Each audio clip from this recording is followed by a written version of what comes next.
Welcome to the Wellness Hub podcast, a show dedicated to uncovering the future of healthy living. Each week, we aim to bring you content that supports your personal health journey through insightful conversations with amazing guests. We explore various topics ranging from healthy eating, technology, fitness, mindfulness, and more. Now let's join our host, Drew Munro, co-founder and CEO of UpMeals, a Vancouver-based food tech startup on a mission to make healthy meals accessible through technology. Hello and welcome to the Wellness Hub. As always, we're thrilled to have you with us for yet another edition of Wellness Wednesdays.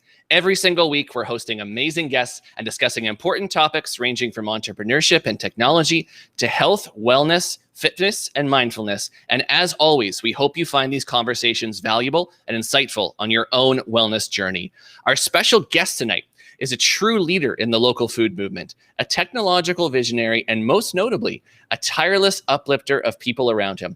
I'm so excited for you to meet our guest tonight and hear his story, which has its humble roots in a food cart and eventually leads to the establishment of BC's most advanced shared use kitchen concept. Tonight, we'll be talking about what it takes to create a thriving food community, how technology can be leveraged to disrupt traditional business, and what it means to support a network of passionate entrepreneurs.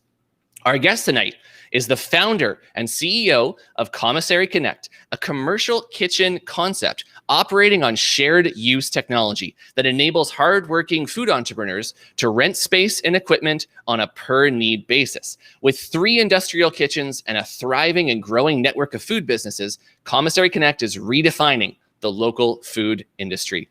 We're excited for our guest tonight to shed light on how technology can transform traditional business models, what the future of Canada's food industry will look like, and much more. As we discuss these important topics, a reminder, please comment with your questions on Facebook, on YouTube, on Instagram, or wherever you're watching. We will be answering audience questions all throughout the show today. So without further ado, please welcome our special guest this evening, the founder and CEO of Commissary Connect and a true culinary crusader, Sarb Mund. Sarb, welcome to the Wellness Hub. Thanks, Drew. And thank you for having me. This is really cool. So, Sarb, I want to dive in. I want to talk a little bit about your educational background because I think it's actually really fascinating. So I understand initially you wanted to be a stockbroker and then you pivoted to become an accountant, of course. So, first of all, what got you into the world of finance and what prompted you to make that initial pivot? You know what?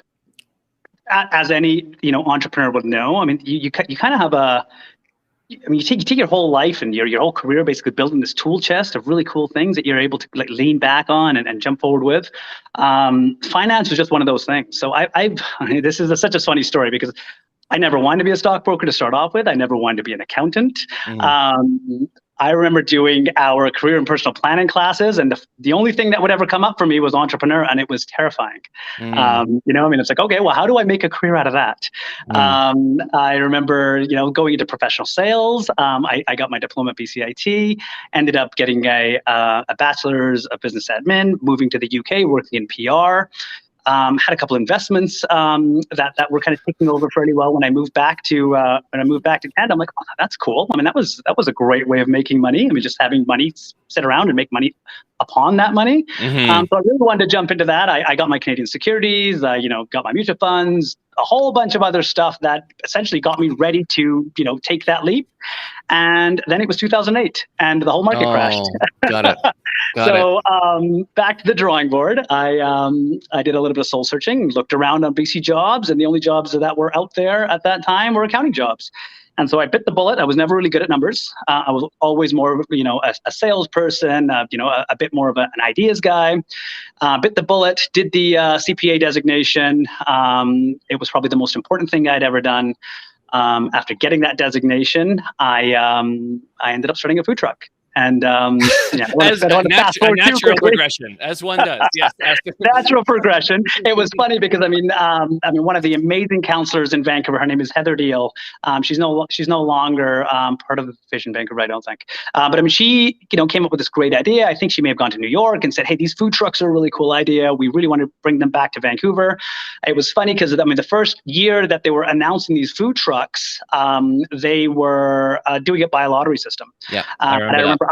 Yeah, so I was doing my entrance exam. I mean, the CPA designation was actually there was 3 designations prior to that. So the CMA was one of them. I was doing the CMA. I was midway through my entrance exam, and my sister said, "You know what? You really got to apply for one of these food trucks." And I, to be honest, I just didn't have the time. And I said, "You know what? If it's that good an idea, it'll come back." And she's like, "Sarb, you always have these good ideas, and you're never really following through on them." But I mean, thankfully, I didn't go for that first one. I actually went the second year, and they were actually all based on business plans. And I ended up getting 2 licenses that year. And Soho Road Non-Kebab was born, which was a probably the funnest job ever. I mean, owning a food truck in 2011, 2012 was the best thing ever. And yeah. Talk to me a little bit about the concept of the Soho Road. So what inspired you? Did you come up with the concept and the menu yourself? Did you have collaborators? Like, walk me through that. I did. Wow. Okay, so as you can see, I'm in a suit. I typically am not in a suit. You look very sharp. I appreciate it. I'm actually, I just jetted out from my nephew's wedding to of course, be on this lovely podcast with yourself. So I appreciate it, sir.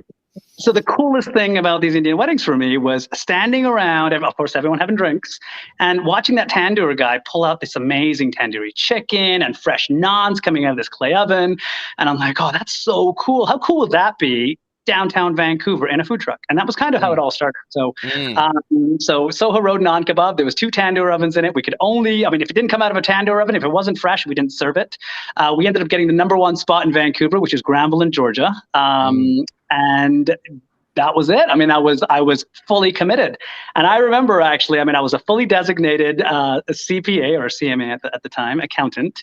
And I remember coming home and my dad saying, "Okay, well, how many sales did you make today?" And I'm like, "Oh, I sold like 8 kebabs or 8 non-kebabs, right?" Which obviously wasn't a lot of money. And he was like, "How much would you have made as an accountant?" And I remember that, right? Typical Indian dad, Indian dad, right? Yeah. He's coming at me saying, "Okay, well, you could have been doing something, you could have been a professional, sitting behind a desk somewhere, wearing a shirt and tie." So I really doubled down on it. And I thought, you know what? There's no way. It's basically like burning your boats, right? I was like, okay, well, I'm not going back. I have that designation. I could fall back to it if I ever wanted to. But what I'm going to do now is commit myself to business. And that thing that terrified me as a child of, okay, I'm going to be an entrepreneur as my career, I leaned into it, and I leaned into it hard. So I literally learned how to, use a tandoor from Google. I ended up hiring the best chef ever, Uncle. If you go back in some of my YouTube videos at Soho Road, you'll see Uncle. We were on Eat Street at the time. So, wow. There was this X factor. I hope you don't mind me rambling, Drew. I'm just gonna. This is a rambling type of podcast. Yeah, absolutely. Okay, this is the place. Well, this is the space for it. I'm sure our listeners are enjoying this. Yeah. I'm gonna ramble your ear off then. Okay, so I'll tell you a really cool story. So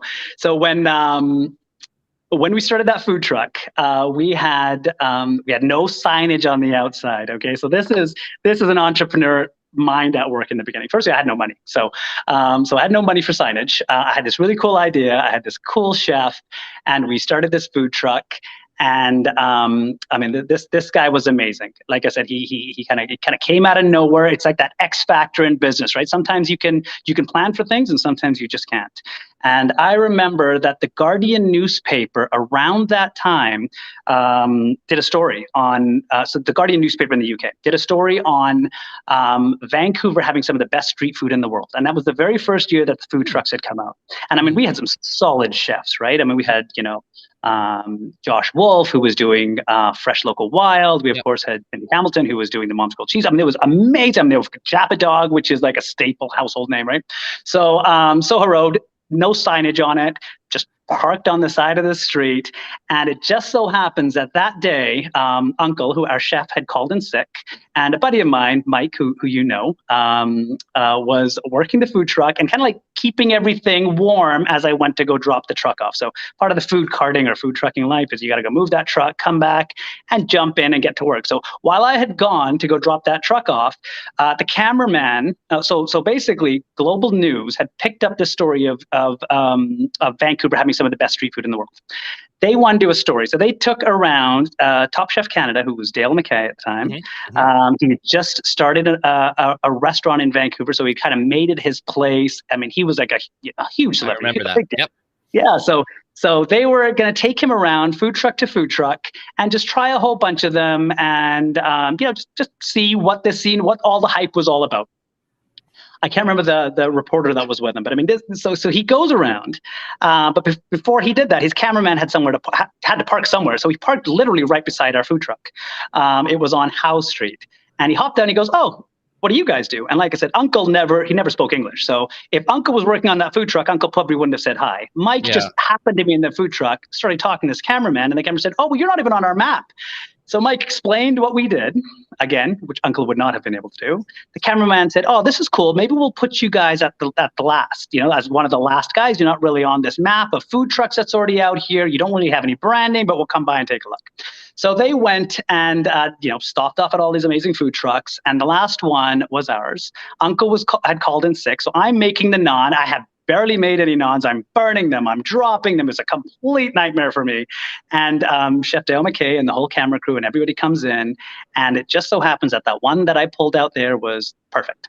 Next thing you know, I got, I put the tandoori chicken on there. Again, perfect. Put the butter chicken sauce on it, set it all up. I was still very novice. Like I said, we had no signage on the cart. I didn't have I didn't have a script, which typically happens as a food trucker. You know exactly what you're talking about. We handed this off to him. He walks off. You kind of see him eating it. He's walking back and he sticks his thumbs up and he goes, "Best thing I've had all day." Wow. Awesome. Yeah. Okay. Oh man. So that happens in the day. Later on that night, I believe it was on the 6 o'clock news. Food trucks are, all the rage. Next thing you know, Dale McKay, says it on camera. They said, "Okay, well, you have friends in from out of town. You only have one food truck to take them to. Where do you go?" And he's like, "The tandoori guy." The next day, we went from selling, like I said, 8 naan kebabs, right? Yeah. We went to having a 45-minute, hour-long lineup. Wow. And that was it. Right? Wow. That started it. Yeah, isn't that insane? Isn't that crazy circumstance and piece of press? And you were probably at that point like, we should probably get a sign. Like, we should probably get a sign. Exactly. That's exactly what I was thinking. So you've got this concept. You're kind of rolling now. You're getting into like kind of the food truck economy of what it's like to be an operator. And you probably realize one of the major pain points of food truck operators is having a commissary, right? Finding a place to have all your stuff. So talk to me about where the idea for Commissary Connect came from now in relation to that. Got it. So yeah, you're right. So I mean, when the food truck started, it was such a new industry, right? So we had all these amazing entrepreneurs and chefs, but really nobody knew what they were doing, right? So we had chefs that had never operated a food truck. We had food truckers that were like myself, completely green, right? So we had no idea what we were doing either. And there was so many extra logistical challenges to not only having a kitchen, but now having a kitchen on wheels that you have to drive somewhere, and you have to have a back-end commissary. So commissaries weren't really a thing before the food trucks came around. I literally had to Google what a commissary was when I first started. So Googled what a commissary was. There was only roughly 2 of them in Vancouver at the time. The first one that we started off was, it wasn't a great place to start off. It was, regular commissary, kind of grandfathered in, really had no cooking equipment or anything else like that. It was it was very landlord focused. So just stuffing a whole bunch of people into a space and seeing how much rent they could collect, right? Now, it didn't really fit the model. At the same time, like I said, we had these amazing entrepreneurs that really didn't have much structure and didn't really understand what was going on with it. So what happened was that the first batch of food truckers, we created the Food Truck Association. So it was the Vancouver Street Food Association. So it was one of the founding members for that. And it was really cool to be able to have this connectivity of, you'd come back from, everybody would have their own spots in Vancouver. You'd come back, have a couple of drinks together, relax and chill and kind of like swap some more stories about what happened in the day, especially having it be such a brand new thing. And I thought it would be cool if we could like meld those two together, right? I mean, like the kitchen, we had a kitchen that really didn't provide much support. We had this association that was kind of doing one thing. Like, why couldn't that kitchen be the place that would be able to provide the levels of support that you needed? And that was kind of where it started from. I'm like, I could do this. I mean, this seems like something that's doable. I also understood very quickly that, I mean, the kitchen that we're at, it didn't have any cooking equipment in it. Yeah, we basically had to graduate from that kitchen to a gorgeous kitchen, and the people that made that kitchen should be very proud of themselves. It was Woodlands Commissary, and the guys that did it, I mean, they really had the right idea. They had, a massive space. They had all this amazing equipment. I believe they were doing hot dogs or something like Smokies or something for themselves. And they were also a commercial kitchen that some of the best food in Vancouver came from. So we had Ernest Ice Cream was in there with us. We had Cartem's Donuts. So I remember watching. We'd work together. So I remember late nights I'd be like making sabji, and we'd be having because we'd move over there, we'd have our veg sabji, which is the one item that I actually needed a kitchen for. And I remember thinking, oh my God, like my rent has almost quadrupled because I needed just this cook line. Right. And I mean, the issue with this kitchen space was, although it was beautiful and it was big and it had all the bells and whistles, there was so much overhead. So as an operator, I'm like, dude, I just need to pay for that one burner. Why can't I just pay for that one burner? Why do I have to pay for these smokers? I don't need this other stuff. Yeah, exactly. That's right. And honestly, that's where the idea of Commissary Connect was born. So we thought, okay, and I was very open and upfront with the guys at Woodlands. I said, listen, I'm building my own commissary. I mean, like, this is kind of my transition of where I'm heading. The space that I'm in right now doesn't work because I have this one menu item that I can't cook there. And they were very supportive. They were really, really cool guys. So I ended up going and leasing a site at 401 Industrial Avenue, which is essentially like the grandfather of all kitchens now, because it's the only one from that era that's still around and essentially still bumping. So we came up with the idea of, let's make it so that the people that are in these kitchen spaces are only paying for what they need. And that's really where the whole model came from. I mean, you're in the food industry, you know that you have the ups and downs, right? I mean, there's seasonality in food trucks especially. And that was the mindset that I mean, I'd never been in the food business before. I'd never been a chef. But I understood that, in the upswing, I mean, you're making more money, you're using the equipment more. It makes sense that, I mean, your variable costs are tied to that usage. So what really made sense to us at that point was creating this technology. And Commissary Connect is actually the name of the tech. It's not actually the name of the kitchens. The name of the technology was Commissary Connect, and essentially what that was going to do was connect all these commissaries together. So we knew there was some inevitabilities in how the model would work. And a few of those inevitabilities was, number one, it's always going to be cheaper, especially in the food business, right? So when you know that there's, it's quite volatile and it's quite hard to get started and get your feet, grounded and understand what's going on, and the turnover rate is very high. It's always going to be cheaper to start off in a shared use environment than having your having your own space, which is number one. Number two, of course, I mean, like, if you have this collection of like-minded entrepreneurs, I mean, the site has to be more than just a building. I mean, it has to be able to harness the collective power of those people. So whether that is collated supply chain, I mean, helping all those entrepreneurs, buy their supplies together, hopefully buy them locally, and then be able to help those entrepreneurs be able to sell those products somewhere, right? I mean, so because we had people that were, trying to, sell their products from, themselves, and at the same time they're trying to run a business. At the same time they're trying to do their books, and it's like, okay, well, we can handle a lot of that back end, right? I mean, again, I mean, this is where, the CPA and all of that, experience and all of that learning that I had gained along the way really kind of came into place.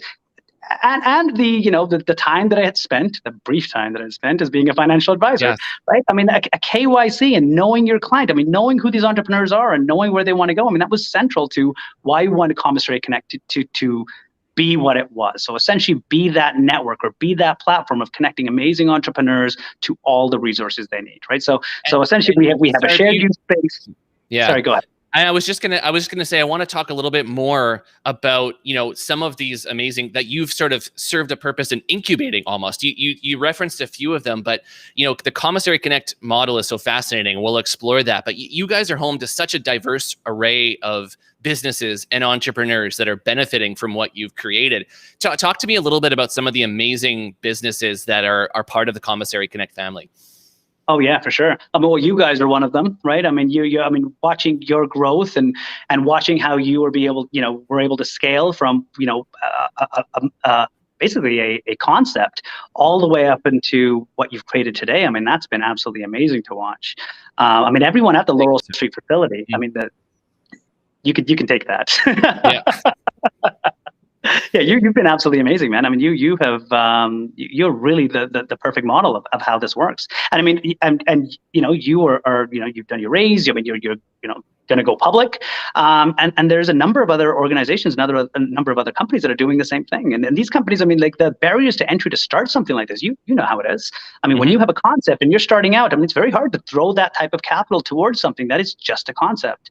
And with the Commissary Connect model, I mean, you're able to create that concept, you're able to scale, you take on stations as you need them, you only pay for the appliances that you're using.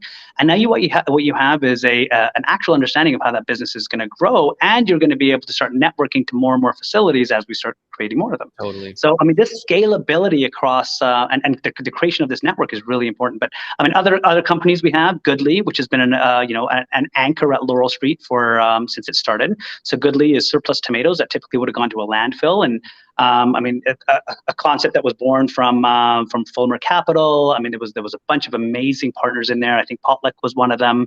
Commissary Connect, of course, was a contributing partner for them. So when they started off at Industrial Avenue, they were able to grow into the HACCP facility. They were one of the first companies that actually got a shared use HACCP license. So essentially, I mean, HACCP wasn't a thing. I mean, shared use HACCP wasn't a thing, right? So in being able to crack that code at Laurel Street of saying, okay, well, a barrier of entry, eventually you have a commissary and you want to start selling your products to a Costco or like, Whole Foods, et cetera. I mean, you need a higher level of food safety. How do you do that in a shared use environment? I mean, really teasing and pulling that apart and being able to understand how that model would work. So we were able to replicate that model over and over again. It's, especially into the 12 food hubs that are happening. I mean, that's some cool stuff. But, I'm going a little bit further than I should. Like I said, you gave me some leeway to ramble, and I've just rambled my way into the next topic. No, it's all good, Sarb. I mean, I you're such an energetic guy. Like I always say, like talking to you is like having a strong like cup of coffee, like right when you need it. Like you're such a ball of energy, and I love it. And I want you touched on something earlier, which is this problem that you solved essentially, which is I'm a chef. I need to use this one burner to make this one dish. I don't need the smoker. I don't need the deep fry. I don't need this. So talk to me about the proprietary technology that you developed to track all of this and make it successful for your tenants. Yeah, of course. So I mean, the whole concept here is, like I said, each one of these companies will, I mean, we really want to focus on keeping their variable costs as close to their model as possible. So what was I wouldn't call it obvious, but what really stuck out to me, especially when, working in these other kitchens, working over at Woodlands or working at the previous kitchen, was you can have as large a kitchen as you want, but if everybody needs the appliances all at the same time, I mean, you're going to hit some bottlenecks. So firstly, how do you schedule who uses what piece of equipment? How do you let the members schedule what piece of equipment they need? How do you ensure that equipment is going to be available for when they need it? And how do we ensure that equipment is just not being abused and being left on all night? I mean, so before the technology came in, we'd have an oven that would run. Don't forget, our kitchens are open 24 hours a day, right? So we'd have ovens that would run for 3 days. And, if you go in and take a look, like, oh, well, I was on it, and then this next person came on it, and then I guess after him, somebody else came on it. And I mean, that level of waste, especially when you're in a model where you're trying to help these entrepreneurs grow, and you're also trying to understand exactly what their usage looks like, so you can see how you can maximize capacity in the site. I mean, that was really the key, right? So understanding which companies are using which piece of equipment, how they're able to reserve them, and then having some sort of a pricing model that was tied to it. So, I mean, they understand exactly what that cost looks like. That was really the premise of it. What we were able to do is create a technology that is now received its U.S. patent, which is huge news. Wow. And Congratulations! It's an exclusive to you because this hasn't really been announced yet, but it has received its U.S. patent. Our listeners are getting this information now, so I don't know, but yes, but absolutely, that's a massive achievement. Congratulations, Sarb. Yes. Yeah. So what that means, I mean, for Canada and BC, et cetera. I mean, this IP technology. I mean, you see valuations for ghost kitchens and all these other things that are happening in the States with, essentially competitors like Cloud Kitchens and Kitchens United. I mean, these are Google-backed ventures. I mean, valuations, in the millions, right? So what we were able to do was really nail down the core of that business model. So the core of a shared use space is going to be that capital equipment. How do you manage that capital equipment? How do you understand who's using that piece of equipment? How do you understand that piece of equipment is being tracked? So when it is in use and when it's not being used, and by who, and how many hours that piece of equipment has been run, so you can have some preventative maintenance done on it. All of these pieces really are central to the Commissary Connect technology. So essentially what you do when you come into a commercial kitchen, one of our commissaries, or one of our connected facilities is what we call them now, because as you know, we have more and more partners that are putting the technology into them, and the network is growing. Essentially what you're able to do is you log in. Every company is able to log in individually. You're able to turn on the piece of equipment, so you only have access to the piece of equipment that you want. What that does is, let's just say, UpMeals has an amazing piece of equipment over at Laurel Street, and you may not be using it 24 hours a day, but you want somebody that, you're okay with another company. Let's just say Goodly using that. Now, Goodly is able to go in and log in and turn that piece of equipment on, and a percentage of that profit or a percentage of that revenue goes back to UpMeals because it is your piece of equipment. So now what we've done is we've reduced the redundant piece of equipment in the kitchens. We've maximized revenue for yourself, because even though you're not using that piece of equipment, it is still earning money for you because somebody else needs it.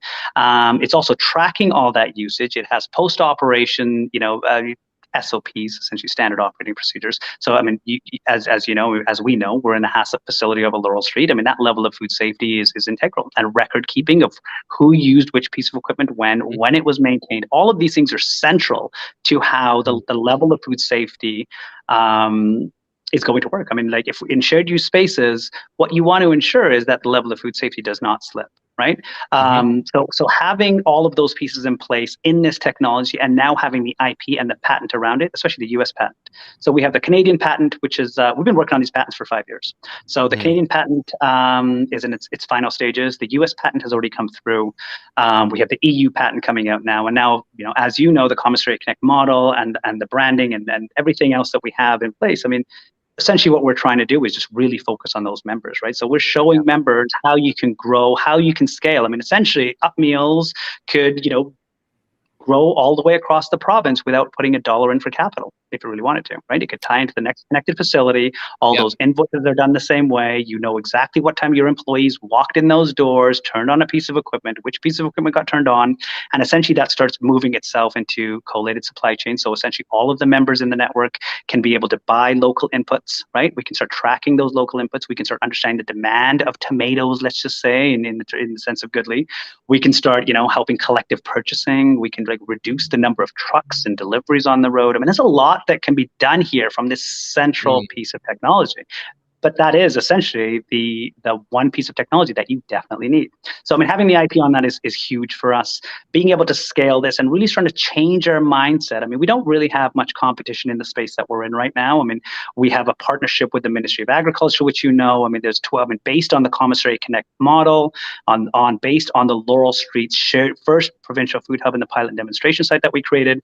There's now 12 regional food hubs across the province that are all going to be connected, hopefully via this technology. And they're all going to have that same level of service provided to their members, same level of scalability, of support. So we have an EIR program, an expert in residence program that is sponsored by Van City, who are an amazing partner of ours. All of these amazing local food stakeholders are coming together around a model that works, right? When we first started, and created Commissary Connect, to talk about good fortune or talk about X Factor again, this was maybe 5 or 6 years ago, that the Ministry of Agriculture wanted to announce their food strategy for 2020. And it was a while ago. It was well before 2020.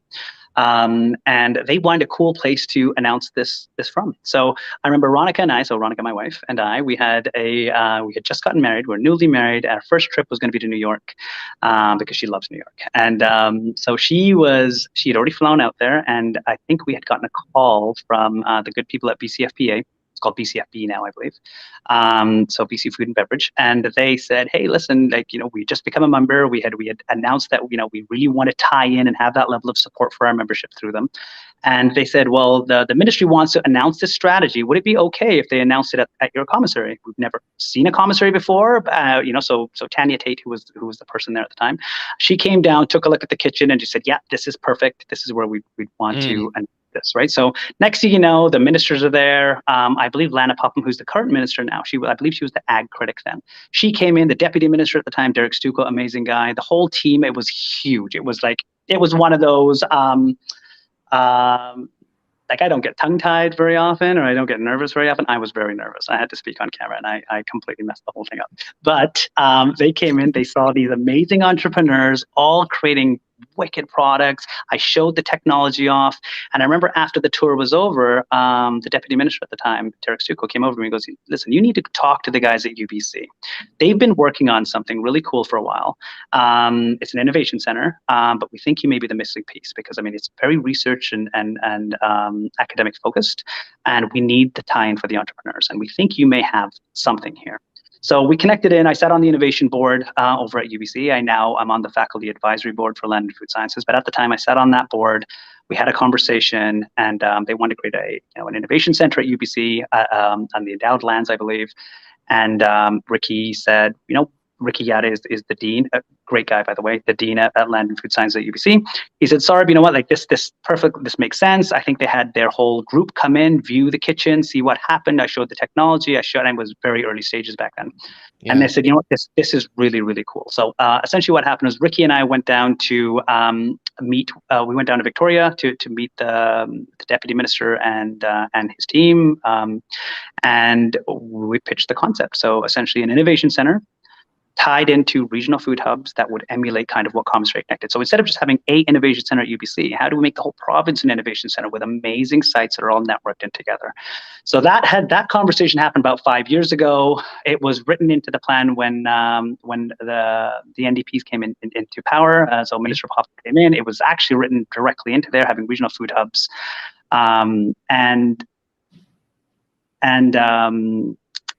sorry, I'll let you get to the private chats, but essentially, all good, Sarb. Yeah, I want to understand. We're getting lots of questions from the audience, so I want to make sure we have a chance to get them in. So I want to just sort of understand for our listeners to sort of wrap their heads around this great information. This is sort of, and I hate to distill it this simply, but it's essentially it's co-working for food companies, and they can access whatever they need, whatever service they need, whatever level of support they need, and pay for only the services that they need. And anyone that's interested in a food business, what Sarb and his team have created is ridiculously powerful for them to just have a lower barrier to entry and to access the market and to incubate these companies the way that they do. So, Sarb, the question I think that I have to ask for you is, what does the future hold for Commissary Connect? You've talked about this. How many kitchens are you operating right now, and what's the plan for the future?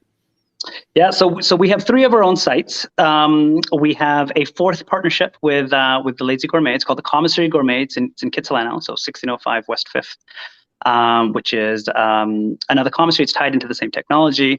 Essentially, what we're starting to see is more and more amazing partnerships being forged. So, the technology that we have, from an operator standpoint. So let's just say you had a commercial kitchen space that was sitting idle or didn't have enough people in it, or et cetera, et cetera, et cetera. But you really didn't know where to get started. So essentially, what we are is a plug and play model, right? So we come in with our technology. We come in with all this the amazing 8 years of experience and 8 years of knowledge that we have with our amazing partnerships with Van City, et cetera. And what we're able to do is create a food hub. So what we've been able to do in the last little while is we're working on a licensing model, a technology model a model where we're able to plug and play and basically create joint ventures. So the Lazy Gourmet is a great example of that. We have a couple of more of those in the pipeline across the Lower Mainland.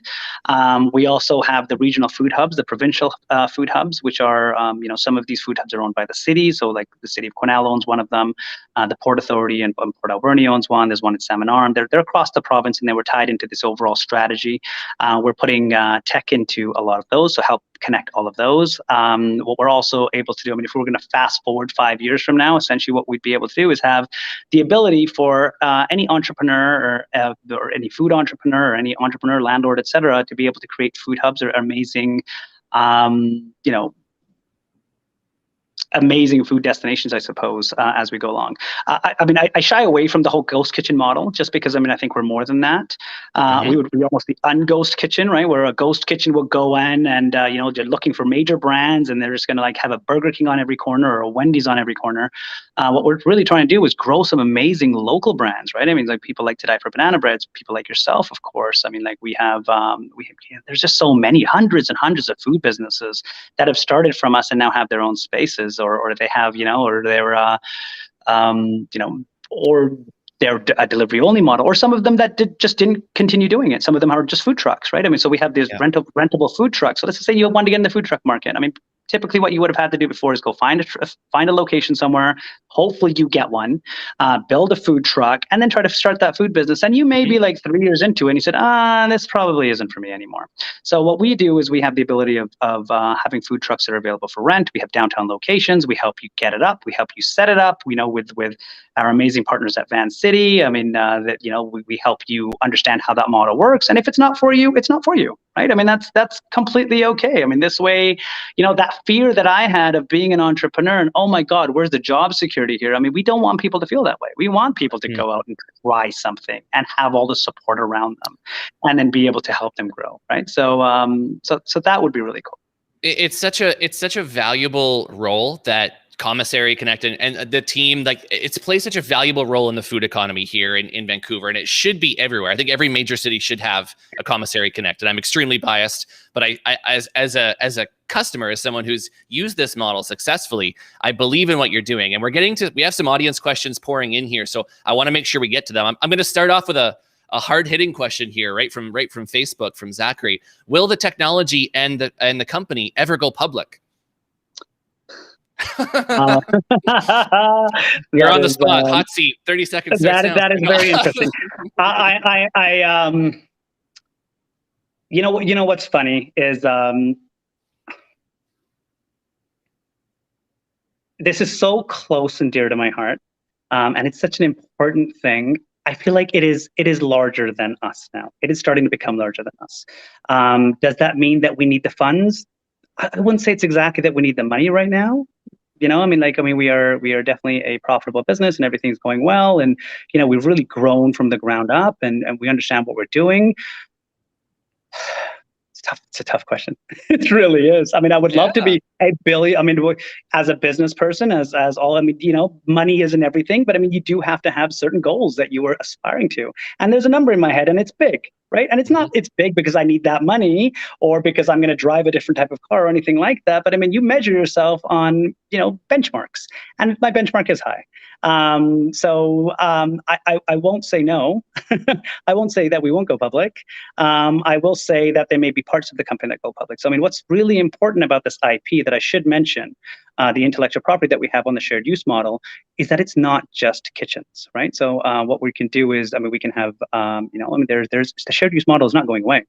But I mean, being able to manage resources, shared use resources, that's very important. So whether that's shared use woodworking shops or metalwork shops or, maker spaces or anything else like that, where you need to reserve something, be able to come in and turn that on, et cetera, et cetera, et cetera. I mean, that is really what their IP holds, right? So, so I would, Zachary, I got to say, I mean, that's a really good question. And that's something that I've been wrestling with for a while. Because I mean, we have gotten to a point where we knew that this thing was going to grow and it was going to really take off. I've been very careful of not exposing ourselves too much. Now with some IP in hand, with the US patent in hand, and like a model that is revenue generating, and we can, we have like 8 years of data and solid relationships with the Ministry of Agriculture and awesome stakeholders and tons of great companies like yourselves that are working through this model. I mean, it's a possibility. And that's the best answer you can give right now, and it's super exciting what you're building. I mean, this has escalated into a pitch pretty quickly, which is great. It shows people are connecting to what you're building, Sarb, and to your energy as well. We're going to transition something perhaps a little lighter. So, Sarb, this is a question from Instagram, by the way. What is your favorite food truck experience? And I'll ask you to exclude your own food truck because I know you're probably just like me, horribly biased towards your own business. But what is your favorite food truck experience aside from your own? Are we talking about food, like eating at a food truck? Yes. Like something that sticks out? I'm going to assume that is what the question is for. Yes. Okay. But let's just your favorite food truck. Okay. So I am, okay, there's a food truck that's not around anymore. I don't believe they're around anymore, but he was one of our members, and the food truck was called Flip Top. And they had a pulled pork sandwich with fried crispy leeks on it, and it blew my mind. The guy was awesome too. Oh, his name is escaping me now. He was hilarious. He was such a partier. I've forgotten his name now, but he was so cool.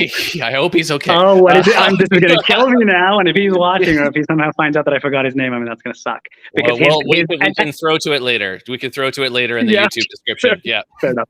Sorry. Yeah. Fair enough. But I mean, yeah, that was awesome. But I mean, in general, I mean, like, if what we're asking here was how, where was the most fun for myself as a food trucker? It was really being behind that tandoor oven, serving that food. And I mean, there's no other industry ever where you are creating a product from scratch, handing it off, and getting that customer reaction right to you. I mean, it's like that's it. I mean, even if you're a chef in a kitchen, you don't get to see what the customers are saying or their face expressions, right? You don't see that. So, I mean, that was really cool. If that's what we're talking about. And you touched on this earlier, but maybe just for someone who might have missed it because it was right at the beginning of our talk. So the question from Instagram is, how did you go from a food truck business in 2012 to what you're doing now in 2021? It was a natural progression. So what was really funny, so we started this food truck. Sorry, the only reason I'm holding this phone, by the way, and I'm just moving around a little bit, is my battery's about to go. So I'm just trying to find the source. Oh gosh, Sarb. Oh my God. Oh, I will not let us fail, my friend. Oh, it's there we go. Stay with us, Sarb. Are we good? To the good stuff. Are we good? We're getting to the good stuff. All right. I'm not. Yeah, I ain't leaving. Okay. This is a brand new phone. I will tell everyone. Okay, so the most important thing for me as I left the house today was my nephew's wedding, which is why I'm dressed up. But on the way, I dropped my phone and broke it. So I literally had to go run out and buy a new phone, which I'm just using as we speak. That's kind of what happened to me. So wait, okay. All of this elaborate suit and this decor, this was not done for us? Are you kidding me right now? This. Of course it was. Okay, I bought a brand new phone for you. I told the whole team that this was all set up for us. Okay, thank you, Sarb. Yeah. You're hilarious, dude. You're so funny. Hey, so, oh my God, what was the question? How did I transition from a food truck business 2012 to what you do now in 2021? Okay, so what happened was we started the food truck. That food truck, I mean, you want to hear some humble origin story? So obviously there's not a lot of money in food trucking, right? Not in the beginning, at least. So we were plugging away. I was working over at Woodlands. At the same time, I'm managing a construction site, and nobody really knows this. I mean, this is for your viewers only at this point. Yeah, dude, there's so many exclusives for you. So I was exhausted. So that's essentially what used to happen at Woodlands is because it didn't have a scheduled software, obviously, because Commissary wasn't around then. So you would have to wait for somebody else to leave that space until you were able to jump onto it. So I didn't get my spot in that kitchen till probably 8 p.m. So I'd come back, I'd work all night, right? I had barely any staff because I couldn't afford them. I'd be driving that trailer back to Woodlands and unloading everything, washing all the dishes, making butter chicken. And those of you that have made butter chicken, you know a good butter chicken takes about 3 hours of cooking. Next thing you know, it's probably like 2, 3 in the morning. Then I would jump in my car and drive back to my parents' house in Richmond because while I was, on this crusade of having my own business, obviously we didn't have a lot of money, so I had to move back in with my folks. And so going back and then waking up 7 in the morning to go back to that job site, open the door for the contractors. I remember almost falling asleep at the wheel one day. And I'm like, you know what, that's enough of this.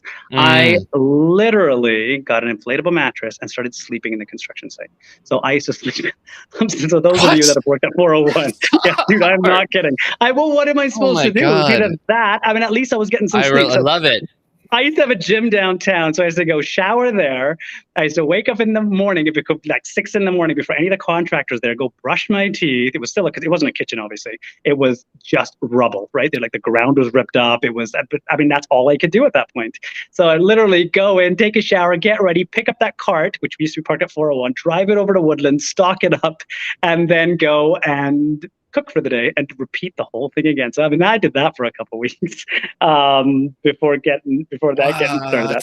Okay. Yeah, it's absolutely insane, dude. This is I love it, and I'm sure. Thank you for sharing this very personal, exclusive story with our listeners. This is incredible, and I want to ask you something because all of this has kind of come to one really great question that I'm dying to know, and that what has being you're almost a lifelong entrepreneur, right? So you said from an early age, this was always the draw. So what has being an entrepreneur, what's one lesson, whether it's personal or business or somewhere in between, what has being an entrepreneur taught you about yourself?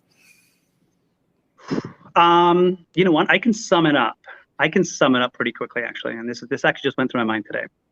it went through my mind as I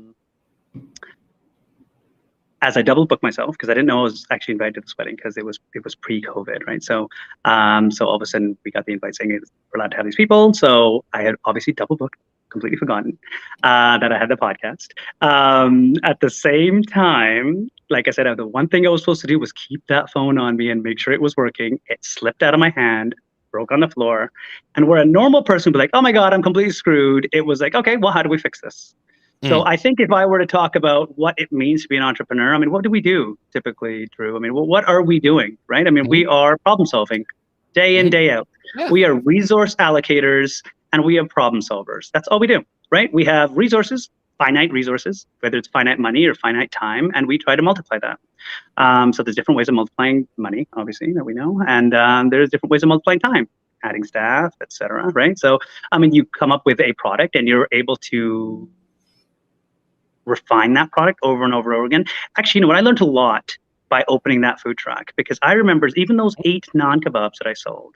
I remember thinking with each one that I made, each naan that came off of that tandoor side of that clay oven, each one that I built and handed off, each interaction that I had with that customer, I always wanted to make the next one a little bit better. So whether that naan was better, every time I would learn, I would apply that to the next one. And, slowly it went from 8 naan kebabs to 16, et cetera, to, some cool, branding on the card and some, Bollywood flair, which is kind of what we were known for. The food truck is coming back, by the way. And then being able to refine that. And that led directly into that commercial kitchen space, which kind of gets back to that earlier question, which I feel like I dodged a little bit. So, having that food truck, and then we were able to understand, basically, perfecting that food truck came to a certain point. But then the kitchens really started taking over, right? Around that time, I met my wife. I met my wife on the food truck at a food truck festival. And then that's another podcast episode for sure. We want to break that down play by play. Yeah. then we had our daughter, and the very last event that we had done with that food truck was my daughter's baby shower, and she's almost 5 years old now. So and the food truck's coming back. So I mean, it's just finised. It's going to be back at Granville and Georgia soon with this massive 6-foot neon glittery sign, Bollywood all the way. But I mean, I guess I'm rambling all over the place again. But essentially, I mean, what happened was, I mean, we started this food truck. We started doing this commercial kitchens. The commercial kitchens really started to pick up, and we started to understand where the power of this model actually lay. Right. So we like I said, we grew some amazing brands out of that commercial kitchen right away.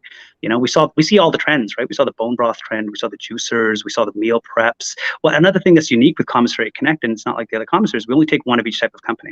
So we really try to focus. I mean, like I remember when I was in a commercial kitchen, I didn't want another Indian food truck beside me, like making butter chicken and, giving me the stink eye if I got an event and they didn't get an event. I mean, so what we try to do is, right? So we like, if we have let's say an Indian food truck, we won't have another one, not in that facility at all, right? I mean, we may have it in another kitchen, but I mean, we won't have it in that same site. We won't have it in that same site right beside that person. What we really try to focus in on here is the growth of that company. You could cook anywhere, right? You could go find a community center, which is what people used to do before, or a church, where a commercial kitchen would be before. But I mean, to be able to go into a kitchen space and know that those people have your back, they're not just some landlord that's going to stuff a whole bunch of people in. They really care about your business growing. And if it doesn't grow, you've tried it all, and you can walk away feeling proud of what you've done. Right? That's really, we're humans, right? Like we're all trying to make it work, right? We're all like, the last thing I ever want is for somebody to come into a commercial kitchen, have a terrible experience, and not feel that they were supported and just get bounced out. I mean, that's not how we want this model to run. So, yeah, I'm not sure I don't feel like I don't feel like you dodged that question at all. I think to sum it up, and please, correct me if I'm paraphrasing here, but I think being solutions focused and having a high tolerance for pain, which includes, but might not be limited to, sleeping on an air mattress on a construction site, while you're cooking. I think those are the two main takeaways, right? Am I correct in that summary, Sarb? Would you agree with that? I think so. I mean, as an entrepreneur, I mean, you don't take no for an answer, right? You keep moving. If there's a no in there, okay. So I'll give you a little nugget here, another little nugget. Okay. So when we started this commercial kitchen, being an accountant, being a CPA, I knew that the capital equipment was going to be our our issue, right? The capital equipment is always going to be a constraint. If you can manage those constraints of who uses what piece of equipment when, maximize capacity, keep those appliances running all the time, it means the members are making more money because they're cooking more. It all works, right? I mean, everybody's tied into the program here. So I remember thinking, hey, listen, there's got to be a way of managing this piece of equipment. I only want to pay for those burners, or I don't want to pay for that smoker. How do I make it so that they know? Because I remember, I think I remember talking to the owners there and saying, well, I only use that one piece of equipment. They're like, well, how do you know? How do we know, right? It's the middle of the night and you may be using everything in here. Okay, well, there's got to be a way to do this. And so when we started creating that technology, it was a buddy of mine that we were at a house party one time, having some drinks. I'm like, dude, I got this idea, right? I'm going to create this commercial kitchen, and I need to make the technology do this. And this guy was I think he was a UBC student at the time, or maybe he had just graduated. And we started like mapping it out. And I remember talking to the gas fitters and talking to electricians and said, listen, this is what I need to do. I need to be able to log in and give people access only to the piece of equipment that they're logging into. And I remember the gas fitters saying, no, there's nothing really like that out there. I don't think it's possible. And I remember standing there at that cook lane at 401, and my gaze went upward, and I saw this gas heater that was up top. And that does it, right? I mean, at a certain temperature, I mean, that solenoid turns on and that gas turns on, and that's how that works. So why can't I just make that work here? And, that was very much an example of, oh, but you can't do that. But to me, it was like, okay, hang on, no, if you can't do that, or if that doesn't exist, then there's got to be a way of making that work, and then putting some IP around it and building a business around it, right? I mean, it just happens that these are commercial kitchens. It could have just as easily been anything else. I mean, that spirit, once you have that entrepreneurial spirit, you're going to keep moving, right? I mean, you have that inward light or that outward light or whatever it is that you're keeping, just not enough. You mean like that? A 9 to 5 for some people is enough. Even sometimes, I mean, you know this, Drew, as an entrepreneur, sometimes we have a tough day and it's like, oh my God, it was so much easier just being an accountant. It's so much easier to just like walk home and not have to worry and maybe turn my phone off. You don't think the kitchen's going to explode or, something's going to happen somewhere, right? But I mean, that's not what we are. That's not the life that we chose. And that's not what our, that's not where our, desires are. We need that challenge. We need to build something. We need to grow. And for some people, it's not that. And that's cool. That's cool for them. But for some other people, it feels like, your spirit just needs to run. Needs to run somewhere, to do something, and building upon something that was an idea at one point and now has gotten to this, this amazing stage. It's cool, man, sometimes to look back and we are by no means done. We're just getting started, right? I mean, like we are just now gotten the IP that we've been working on for 5 years. We are just now, we have a working model and the relationships with the ministry and the governments and all these things that we've been working on for years and years and years, telling them how this could work. And this could make sense. And now seeing 12 sites that are up and having these amazing meetings with UBC. I remember I would want to pinch myself when I have a meeting with the deans at UBC and with the minister, of agriculture. And I still do. I mean, I'm still very, very blessed to have those conversations, have those people in my network. But you know what I mean? I mean, like you start somewhere. You start in a food truck. You start anywhere. Yep. Like each time you just make that next unit or that next thing or that next idea a little bit better.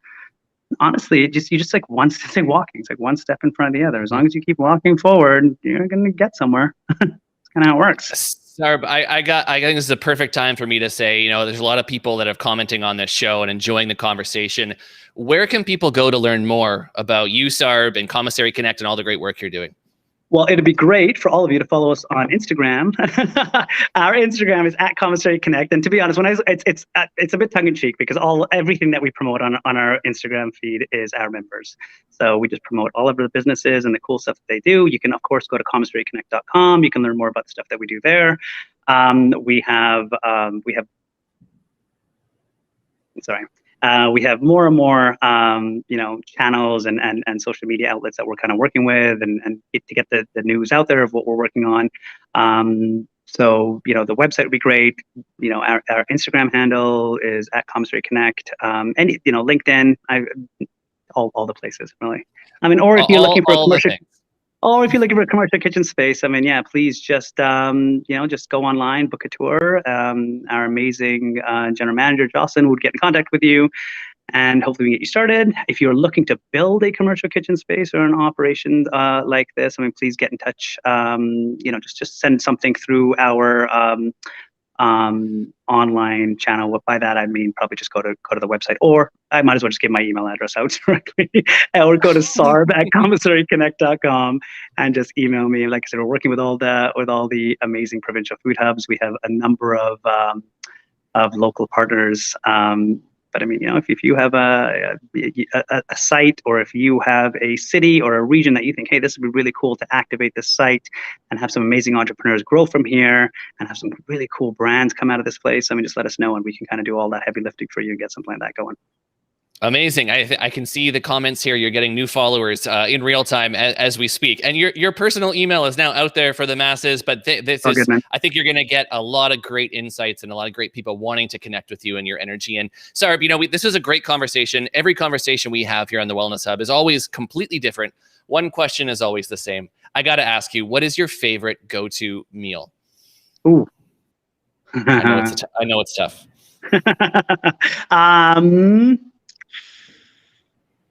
God, there's so many. But you know what? I would be lying if I didn't say that I'm really dying for some butter chicken today. I am at an Indian reception. I think you're going to get it, Sarb. I don't think it's just unreasonable to ask. Yeah, given where you are. I'm loving that butter chicken, man. Sarb, thank you so much for agreeing to come on, especially with your cousin's wedding and your phone troubles. Again, I knew you'd pull through. I knew the entrepreneurial spirit would shine through, and this was fantastic to share your story and your energy with all of our listeners. So I really appreciate your time. Thank you so much, and hope you'll join us again soon. Awesome, Drew. I would love to, man. Thank you so much for having me. My pleasure. Thank you, Sarb. Wow. As I mentioned, I love talking to Sarb because he's just a jolt of energy. Every time you speak to him, I mentioned it's like having a strong cup of coffee at the exact moment you need it. And having worked with Sarb and Commissary Connect personally, cannot be understated what an incredible impact that their shared kitchens have made across the lives of so many people. They are creating a space for the future of Canada's food pioneers to thrive. Hearing Sarb speak on being a CEO and talking in depth about the various businesses that he's helped incubate has revealed a really powerful insight, which is that ultimately the true job of any leader or CEO is to uplift those around them. If a CEO is only as good as their team, then the CEO needs to make it their responsibility to support their team. I think many of us envision leaders as people who are confident and strong-willed and comfortable making key decisions. And while those are certainly traits of great leaders, I think it's important not to forget that leadership is about generosity. It's about humility. It's about the ability to recognize the individual strengths of your team members and set them up for success. I think that leadership, in that sense, doesn't have to be limited to a role or a job function. We all possess the traits and qualities that can make great leaders, and we can be those people for our friends, for our family, and for our community. So the question I'll leave you with today is, what are you doing to uplift those around you? How do you support and bring out the best in the people in your life? What traits of leadership do you possess that you may not have otherwise realized? I think each and every one of us has the ability to be a great leader. The struggle may just lie in being able to see it within ourselves. Thank you so much for tuning in tonight. If you'd like to see more great conversations like this, please remember to like, comment, and subscribe, and follow us on YouTube, Instagram, and LinkedIn at UpMeals. We'll see you next Wednesday evening right here on the Wellness Hub for another great conversation. Until then, I'm Drew Munro. Take care and be well.